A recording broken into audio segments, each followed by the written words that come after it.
Assalamualaikum warahmatullahi wabarakatuh. Alhamdulillahillazi hadana li hada wa ma kunna linahtadiya laula an hadanallah. Asyhadu an la ilaha illallah wahdahu la syarikalah wa asyhadu anna Muhammadan abduhu wa rasuluh la nabiyya ba'dah. Perkenalkan, nama saya Ilham Fatoni, jurusan Pendidikan Agama Islam, kelas E, UIN Raden Intan Lampung. Di sini saya akan menyampaikan sedikit mengenai kitab Tahsyirul Khalaq.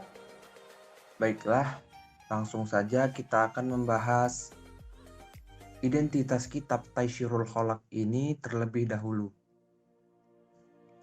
Kitab Tahsyirul Khalaq ini ditulis oleh seorang ulama, ahli sejarah dan ahli geografi kelahiran Baghdad, Irak, yaitu Syekh Hafiz Hasan Al-Mas'udi, dengan nama lengkap Abul Hasan Ali Ibnul Husain Ibnu Ali Al-Mas'udi, 283 Hijriah atau 895 Masehi sampai dengan 345 Hijriah atau 956 Masehi. Beliau ini adalah seorang ulama yang ahli dalam bidang geografis dan sejarah, yang merupakan keturunan sahabat Abdullah bin Mas'ud. Kitab ini diberikan nama Tahsyirul Khalaq, yang mana isi dalam kitab ini lebih memuat pada pengajaran mengenai akhlak dan adab dalam berhubungan dengan sesama makhluk maupun berhubungan dengan Tuhan. Di antaranya adalah adab-adab kepada guru, kepada murid, kedua orang tua, kerabat, sampai adab-adab dalam bersosial lainnya. Di dalam hadis, kitab Tahsyirul Khalaq adalah matan kitab tasawuf yang membahas tentang akhlakul karimah. Selanjutnya adalah latar belakang kitab Tahsyirul Khalaq ini. Kitab Tahsyirul Khalaq karya Syekh Hafiz Hasan Al-Mas'udi. Penulisan ini dilatar belakangi untuk siswa-siswa kelas 1 Ma'had Al-Azhar, dan kitab tersebut diberi nama oleh beliau Tahsyir Al-Khalaq. Beliau banyak menjelaskan di dalam kitabnya tentang pentingnya berakhlak sesuai dengan Al-Quran dan hadis. Selanjutnya kita akan membahas isi dari kitab Tahsyirul Khalaq. Bab yang pertama yaitu bab takwa. Kemudian bab yang kedua adalah bab adab guru. Kemudian yang ketiga adalah bab adab murid. Yang keempat adalah bab hak-hak kedua orang tua. Yang kelima bab hak-hak kerabat. Yang keenam bab hak-hak tetangga. Yang ketujuh bab adab muasyarah atau pergaulan. Yang kedelapan bab ulfah atau persatuan. Yang kesembilan bab akho atau persaudaraan. Yang ke-10 bab adab majelis. Yang ke-11 bab adab makan. Yang ke-12 bab adab minum. Yang ke-13 bab adab tidur. Yang ke-14 bab adab di masjid. Yang ke-15 bab kebersihan. Yang ke-16 bab jujur dan dusta. Yang ke-17 bab amanah. Yang ke-18 bab iffah atau memelihara diri. Yang ke-19 bab muru'ah atau karisma. Yang ke-20 bab hilm. Yang ke-21 bab sakho. Yang ke-22 bab tawadlu. Yang ke-23 bab izatun nas. Yang ke-24 bab khildu atau dendam. Yang ke-25 bab hasad atau dengki. Yang ke-26 bab akhribah atau menggunjing. Yang ke-27 bab namimah atau adu domba. Yang ke-28 bab kibru atau sombong. Yang ke-29 bab ghurur. Yang ke-30 bab zalim. Dan yang 31 bab adil. Selanjutnya saya akan menjelaskan sedikit dari bab yang ada di dalam kitab Tahsyirul Khalaq. Yang pertama bab takwa, yaitu melaksanakan perintah-perintah Allah yang maha mulia lagi maha agung dan menjauhi larangan-larangannya, baik secara sembunyi-sembunyi maupun terang-terangan, sehingga ketakwaan tidaklah sempurna kecuali dengan menyepikan atau menjauhi dari semua segala keburukan hati dan menghiasi dengan setiap fadilah. Selanjutnya adalah bab adab guru. Guru harus mensyaratkan dirinya untuk menjadi orang yang memiliki sifat-sifat yang terpuji.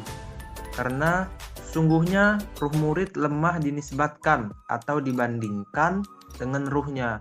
Tatkala guru memiliki sifat-sifat yang sempurna, maka murid juga akan menyesuaikan diri seperti itu. Kemudian, bab adab murid. Adab murid bagi seorang murid, ada adab di dalam dirinya sendiri, adab ketika berhubungan bersama guru, dan adab ketika berhubungan bersama saudara-saudaranya atau teman-temannya. Selanjutnya yaitu bab hak-hak orang tua. Maka wajiblah bagi seorang insan untuk yang pertama, mengikuti atas kenikmatan yang diberikan kedua orang tuanya agar dia bisa bersyukur atas kenikmatan itu. Kemudian yang kedua, menuruti perintah kedua orang tuanya kecuali tatkala perintah itu dalam melakukan maksiat. Kemudian yang ketiga, duduk bersama kedua orang tuanya dengan khusyuk, juga dengan memejamkan pandangannya dari kesalahan kedua orang tua.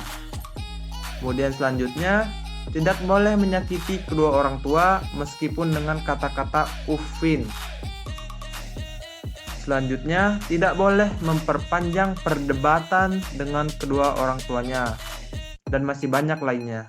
Selanjutnya, yaitu bab hak-hak kerabat.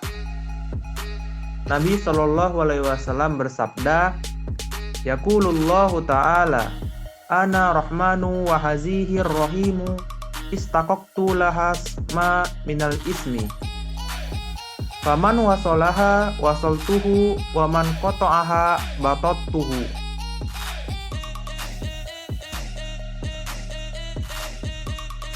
Maksud dari hadis di atas adalah menjaga hak-hak mereka atau kerabat dan menegakkannya. Kemudian tidak boleh menyakiti salah seorang dari kerabat baik dengan perbuatan maupun tidak dengan perkataan. Kemudian bersikap tawadlu atau rendah hati kepada mereka. Kemudian menangguh atau menahan rasa sakit dari mereka meskipun mereka melakukannya dalam waktu yang lama. Kemudian bertanya tentang seorang dari mereka yang tidak ada.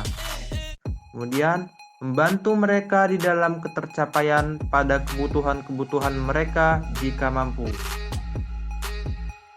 Kita lanjut ke bab selanjutnya, yaitu bab hak-hak tetangga.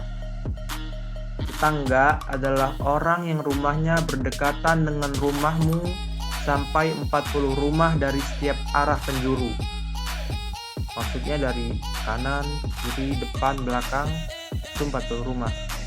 Tetangga memiliki hak-hak yang wajib bagimu, diantaranya adalah yang pertama, kamu hendaknya memulai mengucapkan salam.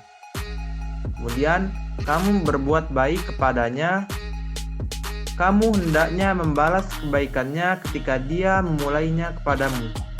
Kemudian, kamu hendaknya memberikan hartanya yang termasuk hak-hak maliyah atau harta benda bagimu. Misalnya, membayar hutang, dan lain-lain. Selanjutnya, kamu hendaknya menjenguknya ketika sakit. Kemudian, kamu hendaknya turut senang ketika dia bahagia dan turut bertakziah atau berduka cita ketika dia terkena musibah. Sekian video dari saya, semoga dapat dipahami dan bermanfaat bagi teman-teman. Apabila ada kesalahan, saya mohon maaf, dan kepada Allah saya mohon ampun. Saya akhiri, wabillahi taufiq wal hidayah, waridho wal inayah. Wassalamualaikum warahmatullahi wabarakatuh.